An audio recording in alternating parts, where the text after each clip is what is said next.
makasalanan pare. Ayoko na din sa pagkukumpara palagi. Ayoko sa babaeng galing sa kaninong labi. Ayoko sa lalaking susulagi sa kumpare. Ayoko na sumali kung hindi ka din kasali. Ayoko na sa'yo kung natatakot kang bumawi. Ayoko ng ganto at lalo na sa ganyan. Ayoko na sa'yo kung ika'y mapanlamang. Ayoko din sa kwento mo, syempre bida ka dyan. Ayoko sa rason mo nang walang kabuluhan. Ayoko sa rason mo nang walang kabuluhan. Ayoko din sa kwento mo, syempre bida ka dyan.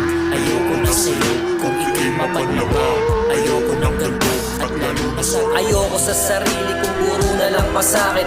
Puro na lang mali sa disyong paulit-ulit. Laging nilalagay ang sarili sa alanganin. Manghihiram ng pera pang sugal, hindi pang kain. Puro boka, puro forma, puro tomatang ina. Ala nang natira sa bulsa ko, miski pisong barya. Paano nasan pupunta, hindi mapakali. Aberya na naman sa gilid aking katabi. Naging bisyo ang babae, misyon ay makaraos. Pagkatapos makapunto sa hatid ko sa may kanto. Lanang bago, gagong tao, lulong na ako sa imbisyo. Sabi sa salamin, ayoko sa'yo, masama kang tao. Tahimik na patitig sa'kin na salamin. Sambit niya sa'kin, madami ka pang dapat alamin. Mga kalat ng kahapon, kailangan mong walisin. Lusungin mo ang putik ng tugatog marating.